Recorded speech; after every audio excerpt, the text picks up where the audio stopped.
سندھ کا اٹوٹ حصہ ہیں، ان کو کہیں اور نہیں جانا ہے، اپنے بچے اپنے مائیں بہنیں اٹھا کے اور کسی اور زمین پہ نہیں جانا ہے۔ تو اس کے بعد ایک آیا تھا نہرو پیکٹ، نہرو اور لیاقت پیکٹ جو آیا تھا 1950 کا، جس نے کہا کہ آج کے بعد 1951 کے بعد ہم بارڈر سیل کریں گے، جو بھی مسلمان اگر ہندوستان میں رہتا ہے وہ ہندوستان کا شہری ہے، اگر کوئی ہندو پاکستان میں رہتا ہے تو وہ پاکستان کا شہری ہے۔ 1950 کے بعد جو یہ مائگریشن ہوگی، کراس بارڈر مائگریشن، وہ بند ہو جائے گی۔ تو اس وقت تقریباً ٹوٹل جو ہندوستان سے مائگریشن ہوئی تھی 16 لاکھ لوگوں کی ہوئی تھی، اور 16 لاکھ لوگ یہاں پر آ چکے تھے، پھر وہ سارے ملک میں آباد ہوئے تھے۔ لیکن میں اگر اس کو ایک لمحے کے لیے مان لوں کہ 16 لاکھ ہی لوگ یہاں آ گئے، نہ پنجاب میں ٹھہرے، نہ ملتان میں ٹھہرے، نہ کہیں بھی ٹھہرے، سب کے سب 16 لاکھ آ گئے یہاں پر۔ اور ہم جو اس وقت تھے، ہم تھے 55 لاکھ سندھی اسپیکنگ پیپل، 55 لاکھ تھے، تو 1 اور 4 کا ریشو تھا۔ یہ جو اردو بولنے والے شہر میں رہتے ہیں، یہ پلین لائف گزارتے ہیں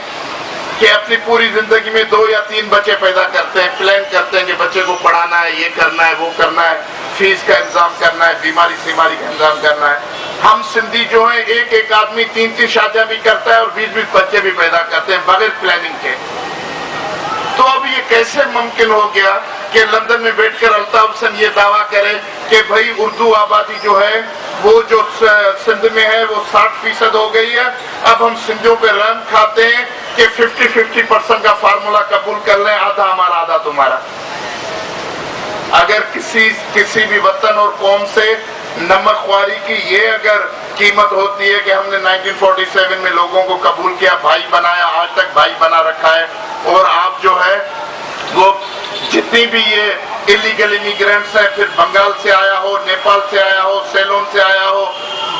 برما سے آیا ہو، افغانستان سے آیا ہو، جو بھی لوگ آئے آپ نے مہاجرت کی چھتری پہ انہیں پناہ دے دی اور کراچی میں آباد کر دیا۔ ابھی کہتے ہیں کہ ہم 50% ہیں، سندھ کے سارے سیاسی معاملات میں ہمیں 50% اگر حصہ ملے گا ٹھیک ہے، نہیں تو آپ کا خیر نہیں۔ اور یہ حکمران جو ہے ہر طرح کے ان کے آگے سرنڈر کر چکے ہیں، اور جو ان کی مرضی چلتی ہے وہ ہوتی رہتی ہے۔ سندھ کا وزیر اعلیٰ نہیں ہوتا،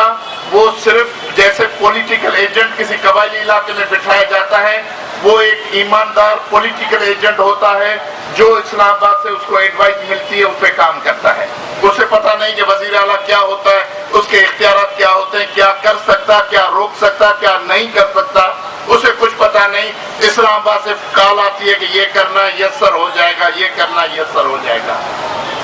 تو جب کسی بھی قوم کا وزیر اعلیٰ ایز اے پولیٹیکل ایجنٹ طور پہ سندھ میں کام کرے گا تو یہاں بربادیاں جنم لیں گی۔ اس کے لیے ہم سندھ کے لوگ اس بات پہ متفق ہو گئے کہ ابھی پشاور میں بیٹھا ہوا بھی ایک پشتون وہاں سے ہمیں دھمکی بھیجتا ہے کہ پشتونوں کا سب سے بڑا شہر جو ہے وہ کراچی ہے،